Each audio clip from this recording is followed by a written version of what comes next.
channel. Thank you so much for pressing play on this video. For those of you that are new, my name is Bernice and you're watching At Home with Bernice. For those of you that are already subscribed, thank you guys so much for watching me and supporting my channel throughout the whole year.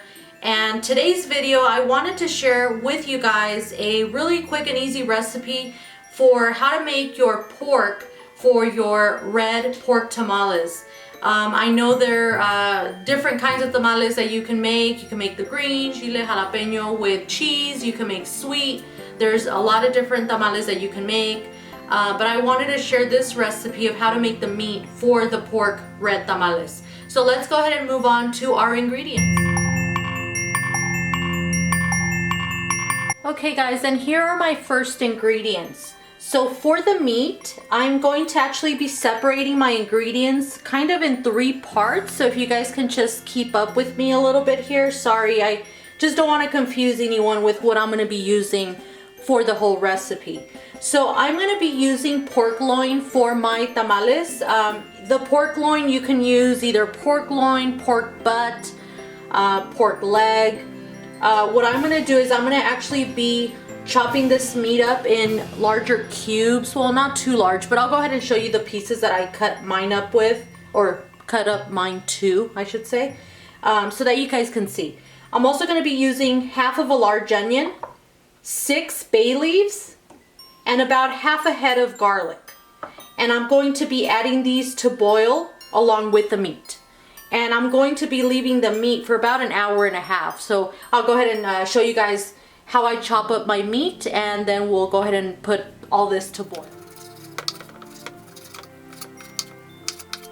Also going to be removing a little bit of this fat. We don't want too much of this fat in our tamales, so I like to make my meat at least a day, if not 2, in advance, and then just put in the refrigerator, so that the day of making the tamales, you have all your fillings already prepared. This video today is only of the pork meat. It would be way too long if I did the whole pork meat preparation and then the making of the tamales. So I will go ahead and make that on another video. But I wanted to show you guys the most difficult part, I think, about making the tamales, which is some of the fillings at times. And the pork happens to be one of the ones that takes probably the longest. Okay guys, and then I got ahead and chopped up my meat, and this is kind of the size cubes that I like to kind of cut mine up in. You know, this just makes it easier for it to cook faster, and then also obviously to shred it later. I'm going to be boiling this with the onion, the half a head of garlic, and then the 6 bay leaves. And I purchased about 4 pounds of the pork loin. So you want to purchase about 4 pounds of the masa just for the pork. And then obviously, depending on what other types of tamales you're going to be making. But rule of thumb is however many pounds of meat you have, that's however many pounds you want to buy for the masa. Okay, so let's go ahead and put this to boil. Okay, and then I've got my pot here, and you just want to put enough water to pretty much cover your meat. I'm going to add the half a head of garlic, the 6 bay leaves, half of the large onion, and I've kept the side with a little husk here just to keep it all together, and so the onion doesn't fall apart and it's easier to take out later. And then I'm going to add my meat. And you want to boil this covered for 1 hour and a half. And while that's boiling, I'm going to show you guys what I do with my chilies. I'm just going to cover it up. And you want to boil this on medium heat for 1 hour and a half. And then we'll go ahead and come back and I'll show you what we do next.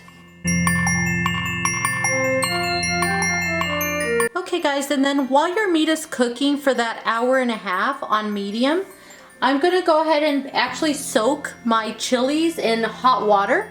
You can also boil them, but I feel like whenever you boil them, it actually takes the flavor away from your chilies. And doing it this way, and because we have the time while the meat is boiling, it'll actually be more flavorful for your sauce. So I'm actually going to be using 10 guajillo chilies, and I've actually found the ones that don't have the stem. So these are like the stemless, but if you can't find the stemless, the ones with the stem like these here will also work. So I'm going to be using 10 guajillo chilies. I'm also going to be using 2 pasilla, and these I wasn't able to find without the stem, but these are, you know, they kind of look like wrinkled. I don't know. They're called pasilla chilies. You can usually find them at most Hispanic or Latin supermarkets. I'm also going to be using about 8 to 9 chiles de árbol. You know, depending on how spicy you want your sauce. These are a little spicy, so I don't want them too spicy, so I'm just going to be using about 9. So you want to put these for the amount of time usually that it takes your meat to cook before we blend them. Okay guys, and these are going to be the ingredients for the sauce. And remember the chilies that we were soaking in hot water, and what I've done is I've actually deveined them and cleaned them out from the seeds. So they've pretty much been all cleaned out. The chiles de árbol, I just removed the stem. So I'm going to put all the chilies in the blender. And I'll leave a list of all the ingredients in the description box at the bottom for you guys. I'm also going to be adding 8 garlic cloves,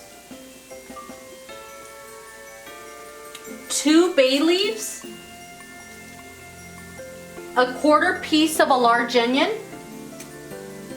1 chicken bouillon, which is a cube, but if you guys don't have the cubes and you have it loose, you can add about a teaspoon, or if you just want to add salt, you don't have to add this. So this is optional. Okay, and then I'm going to be adding a teaspoon of ground cumin,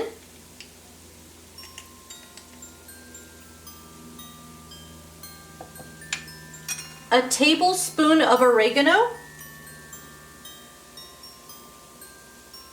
and your cumin could be ground cumin or it can be whole cumin, whichever you prefer. We're going to be blending it, so I'm also going to be adding about a teaspoon of pepper, and then I'm also going to be using 2 cups of the broth in which our meat boiled in.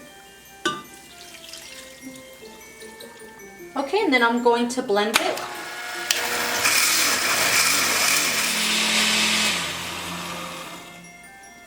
Once your sauce is done, I'm going to be straining it and adding it to the meat. Okay, for my next ingredients that I'll be using is I'm going to be using pork lard, and I'm going to be using about a cup of this pork lard, which I'm going to be melting in a pan. I'm also going to be using 1 onion, and this is a large onion, which I've already cut up halfway, kind of half moons here. You guys can see so those are kind of the pieces that I've cut them up. And to this pan that I have on the stove here, I'm going to be adding the cup of pork lard. I know it seems like a lot, but you do only eat tamales at least once a year, right? So hopefully it won't be too bad.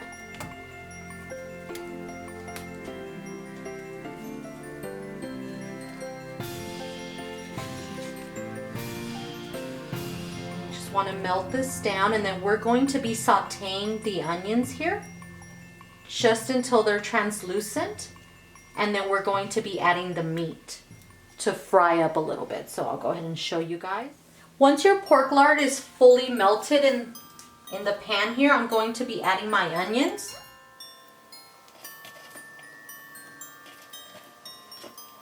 And you just want to fry them until they're translucent and soft before we add them. Once you got your onions all nice and soft and translucent, now we're going to be adding the meat.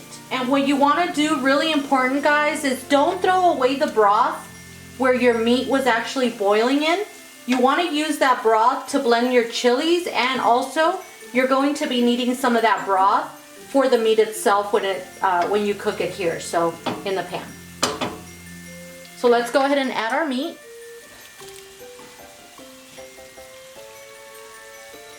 I'm going to remove this bay leaf since it did its job. You just want to get all your meat in here. Okay guys, and then once you get your meat, all your meat in your pan, you want to let your meat kind of fry up for about 15 minutes or so. Because the meat is so soft and tender, you can literally just shred it by using your spoons here. So as you can see, this is a really easy way just to get it shredded without actually having to shred it by hand and burning yourself. So just grab a couple of wooden spoons and you just shred it. As you can see, it's really easy to do. It's really soft. So I'm just gonna go ahead and continue shredding my meat. And I'm trying to let this fry for about 15-20 minutes or so. And then I'll go ahead and show you guys the next step. And after about 20 minutes, this is how your meat should look like. A nice even sear all around it. This has been searing or frying for a good 20 minutes or so. So this is how you want it to look before you add your sauce. And as you can see, it's nicely shredded, and I just used the 2 wooden spoons and shredded it like that. So let's go ahead and add our sauce. Okay, here's my meat, and I'm going to be straining it.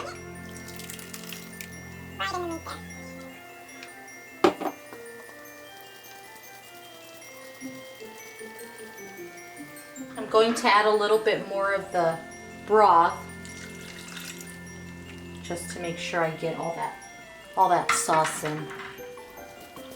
And same thing with my blender. I'm going to add a little bit more of that broth to the blender, just maybe a couple of tablespoons, so I can take advantage of all that sauce that's still in there.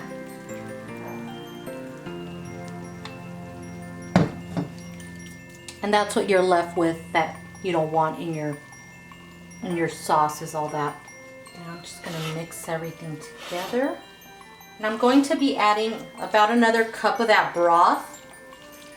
And remember, we haven't seasoned our meat except for that chicken bouillon that we put in the blender with the chiles, when we made the sauce, but we haven't really added any salt. So at this point is when you want to add your salt. I'm going to add about another cup or so of the broth and mix it really well. And I'm going to add about a tablespoon of salt. And I like to use the sea salt. And you can keep adding more of the broth depending on the consistency that you want for your meat.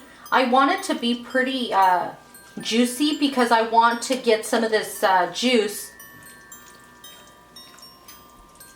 for the masa, which I'm going to be mixing this juice with.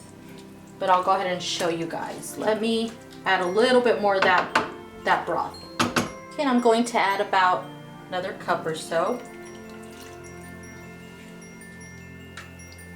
And I'm just going to let this simmer for about 2 to 3 minutes or so, just to come to a little simmer, and our meat is ready. And I'll go ahead and show you guys what I do to try to get some of this juice out of the meat to use for our masa. Okay, and after a few minutes, your meat is done. And what I want to do is I want to use some of that juice from the chili, and I want to use it on my masa for the tamales. So what I'm going to do is I'm just going to strain some of that juice without making a mess, hopefully, guys. And I'm going to be reserving about a couple cups, maybe a cup and a half or so of this broth or juice, so that I can add it to my masa. There you have it, guys. I think that should be enough. We have about, I don't know, a good cup and a half to 2 cups in here. With the amount of salt that I added on my meat, it was enough. It actually was perfect, but if you feel that you need more salt or you don't want to add as much salt as I did, It's up to you. Thank you guys so much for watching my video. Hopefully that was easy and you guys will be able to make it for your tamales for this holiday season. You can always refrigerate it, like I said, and I always like to make it at least a day or a couple of days in advance to make it easier. Thank you guys so much. Merry Christmas to you and your families, and Happy New Year. See you in the next video.